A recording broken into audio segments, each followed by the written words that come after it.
নমস্কার বন্ধুরা, ঝর্ণা cooking with village ফুডে সকলকে স্বাগত জানাই।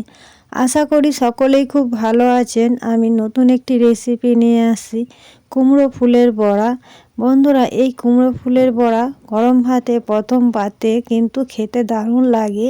আপনারা প্রথম থেকে শেষ পর্যন্ত ভিডিওটি দেখবেন, আশা করি আপনাদের খুবই ভালো লাগবে। আর ঘরে থাকা সামান্য কিছু উপকরণ দিয়ে আজ আমি আপনাদের সঙ্গে এই রেসিপিটি শেয়ার করব। হাতে 10 মিনিট সময় থাকলেই বন্ধুরা এরকম একটি রেসিপি আপনারাও তৈরি করতে পারেন। আর এই রেসিপিটি বানানো কিন্তু খুবই সোজা।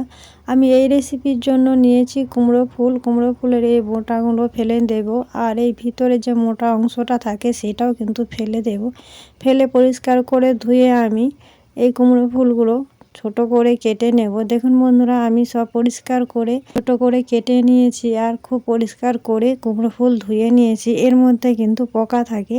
এরপর আমি নিয়েছি বেসন, 3 থেকে 4 চামচের মতো বেসন নিয়েছি। আর নিয়েছি 2 চামচের মতো চালের গুঁড়ো, শুকনো চালের গুঁড়ি নিয়েছি। আর এখানে মশলার মধ্যে নিয়েছি পরিমাণ মতো লবণ, 4-5টে কাঁচা লঙ্কা কুচি করে নিয়েছি, গোটা জিরে, হলুদ আর নিয়েছি গোলমরিচ গুঁড়ো। এরপর আমি কুমড়ো ফুলের সাথে সব মশলাগুলোই কিন্তু ঢেলে দেবো।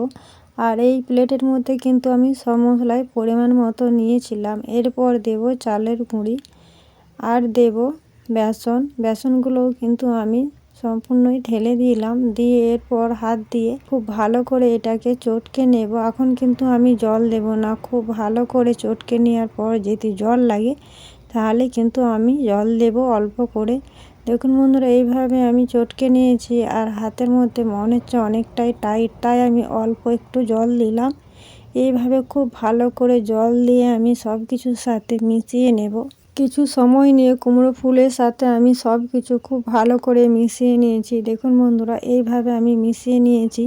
এই ব্যাটারটা কিন্তু খুব পাতলাও হয়নি আবার খুব শক্তও হয়নি, মাঝারি সাইজ রেখেছি। এরপর আমি এটা রেখে দিলাম।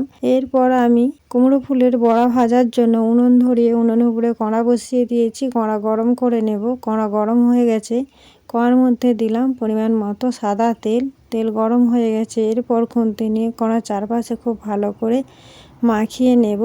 বন্ধুরা, এটা আপনারা সরষের তেলেও কিন্তু ভাজতে পারেন, আমি সাদা তেলে ভেজে নিচ্ছি।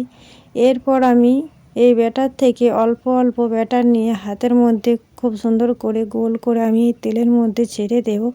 এই তেলের মধ্যে যতগুলো ধরে আমি ততগুলোই দেব।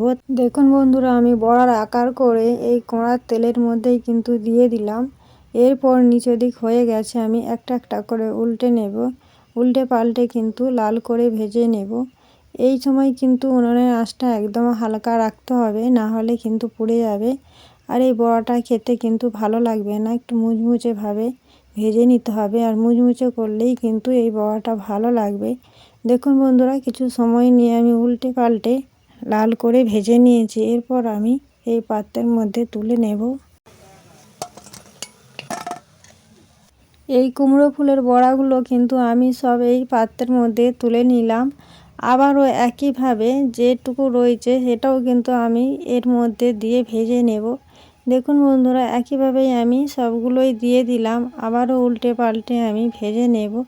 দুদিক উল্টে পাল্টে লাল করে ভেজে নিয়েছি। আবারও কিন্তু একই পাত্রের মধ্যে আমি তুলে নেব। দেখুন বন্ধুরা, কুমড়ো ফুলের বড়াগুলো কিন্তু দেখতে কত সুন্দর লাগছে, আর গন্ধটাও কিন্তু খুব সুন্দর ছড়িয়েছে, সারা বাড়ি যেন মোমো করছে। কুমড়ো ফুলের বড়া রেসিপি আমার তৈরি হয়ে গেছে। আশা করি আজকের ভিডিও আপনাদের ভালো লেগেছে। ভিডিওটি ভালো লাগলে লাইক করবেন, বন্ধুদের সঙ্গে শেয়ার করবেন। রেসিপিটি কেমন লাগলো অবশ্যই কমেন্ট করে জানাবেন।